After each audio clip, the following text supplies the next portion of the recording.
한자 문화권인 동아시아에 존재했던 고대 국가들은 일찍이 중국의 성씨 체계를 받아들여 사용했는데, 우리나라의 경우 삼국시대 초기부터 중국식 단성과 함께 부여, 목리, 사택, 명림, 거칠부, 이사부와 같은 고유의 복성도 함께 사용되었지만 일부 귀족층에 한정된 것으로 보입니다.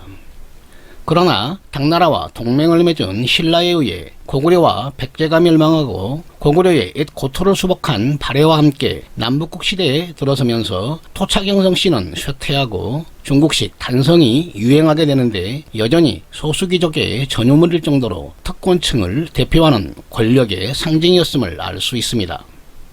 그러다가 고려시대에 들어 본관이 처음 도입되어 본관 플러스 중국식 단성이 성씨의 주류를 형성하며 본격적인 한국 형성씨의 역사가 시작되는데, 새롭게 귀족으로 신분이 상승한 지방 호족뿐만 아니라 과거를 통해 등용된 관료들도 성씨가 없는 경우가 많았다고 합니다. 새롭게 권력층으로 신분이 상승한 귀족과 관료들은 문종 때 시행된 복미제도를 기점으로 중국 성씨를 빌려 가짜 족보를 만들기 시작하는데, 재미있게도 오래되고 이름을 날린 유명인사의 후손일수록 권위가 높아지는 유행을 타고 실제 존재하지 않았던 혈연관계를 만들기도 합니다. 특히 성리학에 심취한 사대부들이 혁명을 통해 권력을 잡은 조선시대에는 모화사상까지 더해져 근본 없는 제사문화까지 생겨났으며, 양반사회가 무너진 후 대규모의 족보 조작 사태가 발생하는데, 그렇다면 원시 시족사회의 산물이자 한국형 성씨의 원류인 중국은 어떠했을까요? 오늘은 상나라의 갑굴문에 나타난 성씨의 흔적을 통해 주나라가 성씨를 어떻게 만들어 정치적으로 이용했는지를 알아보고, 성이라는 혈통 중심의 권력이 왜 무너졌는지를 살펴보고자 합니다. 재밌게 보시고 내용이 괜찮으면 좋아요, 구독 부탁드립니다. 원래 중국의 성씨는 혈족 관계를 나타내기 위해 이름 앞에 붙이는 표지로, 성은 혈족을 나타내며 씨는 특정한 성의 계통을 표시하는데, 대체로 지연으로 정해지는 개념으로 옛날에는 성과 씨가 엄격히 구분된 개념이었다고 얘기합니다. 덧붙여 성씨의 기원에 대해 혈연을 중심으로 모여서는 원시 시족사회의 흔적으로 성이 먼저 나오고 씨가 나중에 나왔다고 설명하는데, 성이라는 한자를 파자하면 계집여자와 날생이 합쳐진 것이기 때문에 모계사회에서 시작되었으며, 씨는 부계사회에 기원을 두고 있다고 설명합니다. 문화인류학에서는 대체로 빙하시대가 끝나면서 시작된 신석기 시대에 들어 토템 신앙을 중심으로 혈연 중심의 시족 집단이 형성되었으며, 청동기 시대가 시작되면서 권력지향적인 부계사회로 전환이 이루어졌다고 평가하는데, 그렇다면 동아시아 최초의 청동기 문명 세력인 상나라는 모계사회였을까요? 아니면 부계사회였을까요? 선진시대와 후대의 역사가들은 수인씨, 여화씨, 복희씨, 염제 신농씨, 황제 헌원씨, 현제 전옥씨, 신제 제곡씨, 제요 도당씨, 제순 유우씨 등 남자와 여자가 뒤섞인 채 신화와 전설의 주인공들에게 붙여진 씨는 부계사회인 청동기 시대에 살았을까요? 중국에서는 계집여자가 포함되어 있는 모계혈통을 대표하는 성으로 희성, 강성, 사성, 영성, 운성, 규성, 요성, 길성 또는 임성을 포함하여 상고팔대성으로 분류하는데, 그렇다면 청동기 문명을 대표하는 상나라 대읍상 시대에 기록된 갑골문에도 그 증거가 남아있을까요? 갑골문에는 파자가 합성되어 성의 존재로 증명된 글자는 강성 하나밖에 없는데, 고문학자들에 의해 증명된 분석에 따르면 나무 뿌리를 본따 만든 씨로부터 시작되어 계집여자와 동물인 양을 뜻하는 파자가 합쳐져 완성되는데, 대부분 강방 또는 강족으로 표현합니다. 상나라 왕의 명칭을 살펴보면 대을, 복병, 대갑, 대무, 중정, 복임, 무정 등 복사와 관련된 문자와 10개의 태양을 뜻하는 십간을 합자하여 불렀으며, 왕이 사망한 후 제사를 지낼 때 사용하는 묘호에는 태조, 태종, 중종, 고종, 무조와 같은 명칭으로 사용한 것으로 나타났지만 성씨와 어떤 관련이 있는지 알 수가 없습니다.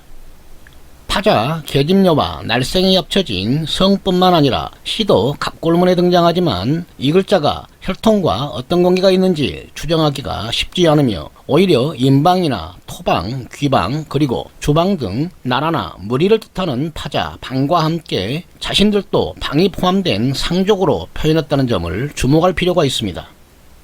이는 상나라 통치제도에서도 증명되는데 왕족이 거주하는 대읍을 중심으로 왕족과 혈통적으로 가까운 조급이 대읍상의 핵심이며 정복한 이민족인 방을 소읍으로 나눠 조급이 다스리는 읍제국가의 틀을 구축하고 있었는데 갑골문 기록에 나오는 소읍은 약 100개 정도라고 합니다.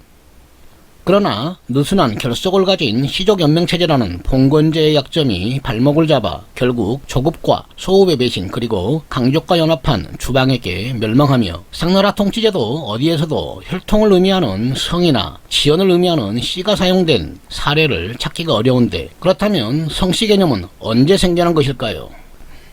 승리한 주나라는 오랫동안 황하 하류를 지배해온 농경 문명 세력에 비해 전체적으로 문명 수준이 낮다 보니 대읍상의 통치제도를 빌려올 수밖에 없었으며 상나라 잠존 세력과 인방에 계속되는 반란을 진압하기 위해 전쟁에 시달릴 수밖에 없었는데요. 어려운 여건 속에서도 주나라는 무왕과 노련한 정치가이자 지략가인 주공 단의 보좌를 받은 성왕과 강왕이 통치 철학으로 내세운 천명사상 그리고 분봉과 종법제라는 통치 제도를 통해 70여 년 만에 황하류를 완벽하게 지배하게 되는데 그 연결고리는 혈통을 앞세운 성씨제도에 있습니다. 주나라 통치제도의 근간은 상나라 정벌에 공을 세운 혈족과 동맹세력에게 자기를 통해 군신관계를 맺고 천하의 땅을 나누어 권력과 세습을 보장하는 것이 핵심이며 이들을 통해 반란세력을 진압할 목적으로 단행한 정치적 행위인 분봉이 천명사상과 함께 큰 위력을 발휘한 것입니다. 천명이란 주무왕이 하늘로부터 상나라를 바꾸라는 명령을 수행한 후 천하를 통치하라는 명령을 받은 천자라는 개념인데 춘추에는 황제의 어머니가 희수에 살았기 때문에 그 후손인 주나라 왕이 희성을 받은 것이며 이는 하늘이 천자에게 희성을 하사한 것이다라고 설명합니다. 또한 신농씨, 당효씨 후손에게 봉지를 하사하는데 이는 주나라 왕이 신화 속의 인물에게 성을 부여한 정치적 쇼이며 실제로는 결혼동맹을 맺은 부족에게 성과 봉지를 하사한 것으로 춘추에는 신농의 어머니는 강수에 살았고 순의 어머니는 요하에 살았다라고 설명하며 강성과 요성을 하사했음을 알 수 있습니다. 천명에 따라 주나라 왕은 상나라 땅을 70여 개로 나누어 상나라 정벌에 참여한 동명세력에도 분봉과 함께 성을 하사하는데 강왕 때에는 희성을 국성으로 하는 동성제후가 약 50여 명 그리고 이성제후가 70여 명 정도였는데 전성기에는 150여 개 정도로 제후국이 있었던 것으로 알려져 있습니다. 이들 제후들에게는 춘추의 시작을 알리는 1월 1일날 주나라 왕에게 군신의 예를 갖추고 정해진 세금을 납부하는 의무가 주어졌는데 이와 같은 행위를 조라고 불렀으며 후대에 왕과 신하가 정사를 논의하는 조정과 정해진 세금을 납부하는 행위인 조공이 탄생하게 된 배경입니다.